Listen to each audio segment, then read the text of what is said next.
What up? It's your man KDB Sports and Entertainment, knocking down another video. The boy Jermell Charlo has sent out a subliminal message in the form of a lion with a shark in its mouth with the caption, "There's no friends in the sport of boxing," or something like that. I'm paraphrasing. That seems to be the talk on the streets, the YouTube streets. Now, he didn't come out and directly call out Errol Spence. People are thinking that it's a subliminal call out to Errol Spence, and you can look at it that way, but I'm gonna give my opinion on it. My opinion is that, to me, it's a whole move from Jermell Charlo. Now, I understand, yes, there ain't no friends when it comes to the sport of boxing. There shouldn't be. Business is business. If you two dudes gotta fight, break bread. But my thing is, after Errol Spence lost to Terence Crawford in the fashion that he did, that was a bad look on Texas. And the boy Terence Crawford hopped up on the ropes and pointed at Jermell Charlo and said, "You're next." While Jermell Charlo was standing there shaking his head like, yeah. And then soon after that, we're all anticipating that Jermell was going to call out Terence Crawford and try to get that fight, to try to get some get back or something. Because Terence Crawford said after that fight he was moving up to 154 because he couldn't make 147 like Earl couldn't make 147, so he said. The fight already had a built-in story. It was a good fight. Jermell Charlo versus Terence Crawford. It would have made money on pay-per-view. But what did Jermell Charlo do? He ran up and gave himself up to Canelo Alvarez and made his stock drop. His stock plummeted after that performance to a point to where a lot of the Bud Crawford fans didn't even like, man, we don't even want to see Jermell Charlo versus Terence Crawford. We don't want to see that no more. Look what he did. Look how he looked. He obviously didn't try when he went up there against Canelo Alvarez, so we don't want to see it. So he messed up the fight, basically, the luster of the fight. And then soon after that, he just disappeared off the map. I thought he was scared. I still think he's scared of Terence Crawford, which is a sucker move, in my opinion. Like, dude, come on, man. You're supposed to be the big bad, twin lions. Then you had Jermell Charlo over there with the boy Terence Crawford. Having Terence Crawford show up to his fights backstage and they talking like they good buddies. Like, man, what type of dudes are these Charlo brothers, man? And now you got Jermell calling out Errol Spence, even though Errol Spence has been off for 2 years since he lost to Terence Crawford in the fashion we ain't ever seen,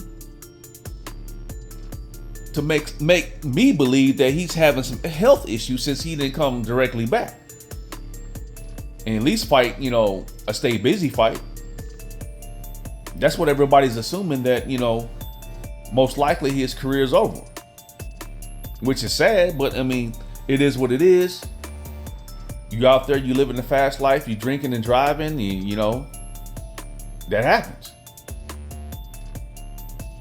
So yeah, man, I think it's a whole move by Jermell to call out your boy after so many years,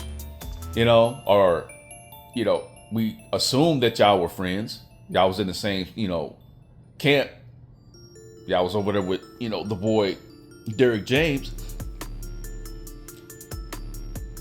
So yeah, I mean, I don't mind seeing the fight, but I don't want Earl to come back and fight a fight like that. I want Earl to come back and get his groove back. It's been 2 years. If you're gonna come back, come back and fight a couple bums, man. Like, me as a fan, I'm not gonna criticize Errol Spence, because Errol Spence took tough fight after tough fight after tough fight, even after his accident. He went from after his accident, fighting Danny Garcia, fighting Ugas, or he was going to fight Pacquiao, to fighting Ugas, to fighting Terence Crawford. Like, come on, man, that's a hell of a gauntlet. Even before then, he fought Sean Porter. And I forgot who he fought. I forgot who he fought before Sean Porter. But yeah, man, he had some good opposition. He just fell short versus Terence Crawford. You know, I think the weight got to him. Along with the car accident. The car accident, you know, took something out of him for sure. But yeah, man, Jermell, I don't know what's up with Jermell. Like I said, I really looked at him sideways when he ducked Terence Crawford, because he did duck Terence Crawford. No ifs, ands, or buts about it. He ducked Terence Crawford. Terence Crawford pointed at him. Like I said, he said he wanted that smoke.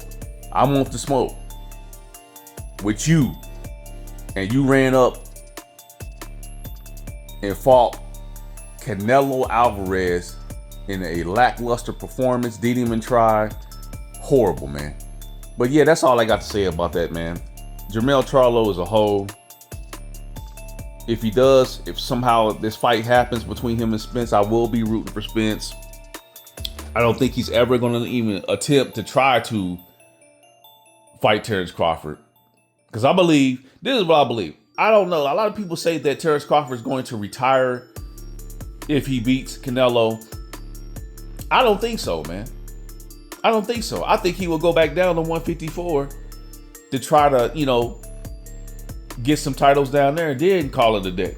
I think he'll go back down for the Charlo fight, because I think he really wants to fight Charlo. And I think it'll be a good fight, man. Even if he loses to Canelo, I think it'll be a good fight. Still, he can go back down. It's already, like I said, it already has a built-in story. Still, they can salvage the story, reignite the feud, and it'll be a good fight. But like I said, I think Charlo is scared of Terence Crawford. He's scared of him.